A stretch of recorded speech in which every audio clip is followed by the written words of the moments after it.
This video and maybe the next one would have text-to-speech voiceover due to some recording issues.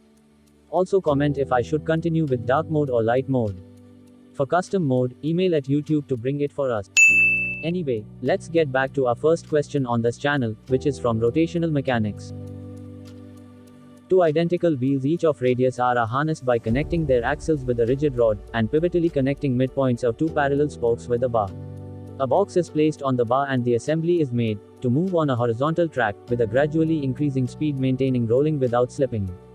Coefficient of friction between the bar and the box is nu, and acceleration due to gravity is g. Find speed of the center of the wheels at which the box begins sliding with respect to the bar. If you try to visualize the situation, then you would get that at any arbitrary time the acceleration of the box would be at an angle theta with the horizontal bar on which it is placed. I said, with respect to the central axle, which is connecting the wheels, the center of the bar is possessing a circular motion. Thus it always has a radial acceleration which makes an angle theta with the horizontal. And, since the box is placed at the center of the bar, it would also pursue circular motion with respect to the axle connecting the wheels.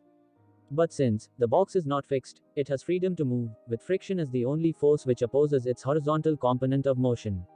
I hope you get what I wanted to convey. Now, we are required to find the time when the box starts slipping. With this knowledge, we can draw a free body diagram for the forces acting on the box. The forces are normal reaction, perpendicular to the surface, mg, downwards, m omega squared times r by 2, at an angle theta, and lastly, friction, opposite to the direction of motion. Now, let's see what happens when the box just starts to slip on the bar. At this instant, the component of the radial force along the bar, that is, its cos component, slightly overtakes the frictional force, and the box starts slipping because it is experiencing an unbalanced force. Let's frame some equations which would help us solve the question. First of all, we get the following equation: m omega squared r divided by 2 cos theta equals mu n. Here, n is the normal reaction and let's say this is equation 1. If we find n, we get that it is simply mg minus vertical component of the radial force. So, we get a new equation.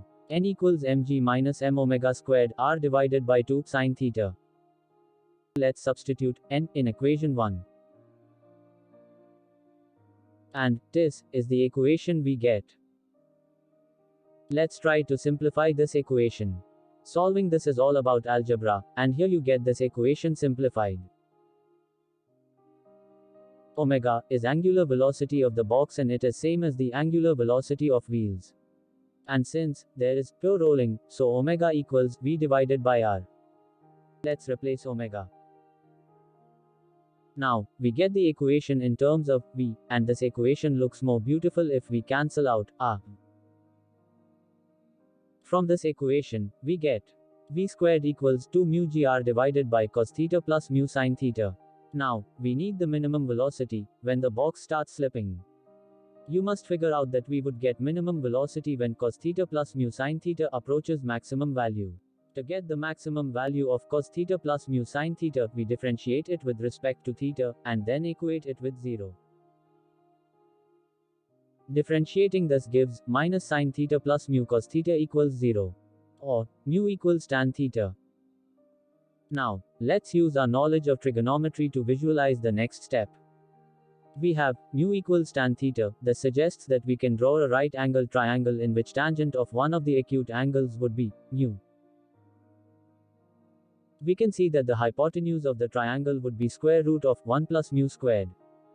Using these data we can write the values of different trigonometric ratios.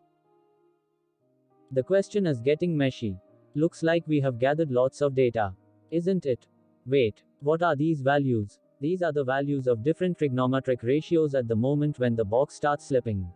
So, we can put these values in the equation of velocity which we deduced a moment ago. This would give the required minimum velocity. This was the equation of velocity we got a while ago. Let's replace cos theta and sine theta. Replacing these, we get the following monster equation. We can make this equation beautiful. Let's try simplifying it.